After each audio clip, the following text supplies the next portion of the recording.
बागेश्वर धाम के पीठाधीश पंडित धीरेन्द्र शास्त्री ने राम मंदिर और हिंदू राष्ट्र पर बड़ा बयान दिया है। जी न्यूज से खास बातचीत में बाबा का बागेश्वर ने मथुरा और काशी को लेकर भी बड़ी बात कही है। धीरेन्द्र शास्त्री ने कहा है कि उन्हें अयोध्या में प्राण प्रतिष्ठा कार्यक्रम के लिए निमंत्रण प्राप्त हुआ है और वो उसे लेकर उत्साहित हैं।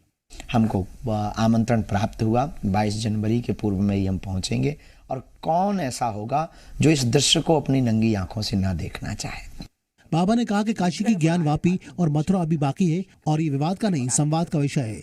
अभी तो ज्ञानवापी बाकी है, मथुरा बाकी है। तो मतलब विवाद कभी खत्म नहीं होगा? विवाद नहीं, ये तो संवाद का विषय है। बाबा ने अपने बयान के समर्थन में सुप्रीम कोर्ट का हवाला दिया और कहा कि हम अपनी आस्था के सबूत रखेंगे। सुप्रीम कोर्ट ने कहा कि वहां राम जी थे, ये सुप्रीम कोर्ट ने कहा है। इसका मतलब इन्होंने आधिपत्य जमाया, इसका मतलब इन्होंने कब्जा किया। इससे ये सिद्ध हो गया कि ये ऐसी जगहों पर कब्जा किए। अब जहां जहां किए वहां वहां खुदेगा। लेकिन शास्त्री जी अगर इतिहास को कुरेदेंगे तो बहुत सारे घाव हैं, बहुत सारे वो घाव भरेंगे, वो घाव रिसेंगे, वो घाव भरेंगे। इसलिए तो हम जन्म हमने लिया है। तो राम मंदिर का संकल्प तो पूरा हुआ, ये धीरेन्द्र शास्त्री ने कहा। साथ ही साथ उन्होंने मथुरा और काशी का मुद्दा भी एक बार फिर से छेड़ दिया है कि काशी और मथुरा में भी मंदिर था और मंदिर ही रहेगा। बागेश्वर वाले बाबा ने एनसीपी नेता से लेकर ओवैसी तक का जिक्र किया। बाबा ने कहा कि इन लोगों को ठीक करने की जरूरत है। भगवान को तो बुरा कहा नहीं, उनके भगवान के कपड़े उतारे। एनसीपी नेता जितेंद्र आव्हाड पर बागेश्वर धाम वाले बाबा भड़क गए। भगवान राम को लेकर आव्हाड के आपत्तिजनक बयान पर बाबा ने कहा कि इन्हें ठीक किया जाएगा।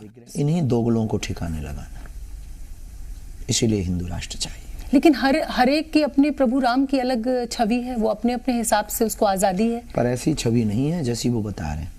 बाबा ने असदुद्दीन ओवैसी और बर्क को भी आड़ा हाथों लिया। जी न्यूज से बातचीत में बाबा ने कहा कि उन्होंने कभी भी मक्का, मदीना या अजमेर पर सवाल नहीं उठाया है, लेकिन कुछ लोगों के अंदर अभी भी विष भरा हुआ है। उनके अंदर अभी भी ये विष भरा हुआ है, ये जहर उनका जा नहीं रहा है। तो ऐसे लोगों को हनुमान जी ठीक करेंगे, हमें भरोसा है। हमारा धर्म सनातन ये कहता है अहिंसा परमो धर्म। क्या आप शास्त्री जी सोचते हैं कि हमें कहीं कोई लकीर कि अब बस यहाँ तक हमें रुकना होगा? संसार नहीं रुक रहा तो ये लकीर से कैसे रुक जाएगा? हालांकि जितेंद्र आव्हाड ने भगवान राम पर दिए विवादित बयान पर माफी मांग ली थी, लेकिन उनका विरोध जारी रहा। दरअसल जितेंद्र आव्हाड ने भगवान राम को मांसाहारी बताया था और इसी को लेकर धीरेन्द्र शास्त्री ने बड़ा बयान दिया है कि जितेंद्र आव्हाड को तो हनुमान जी ठीक करेंगे।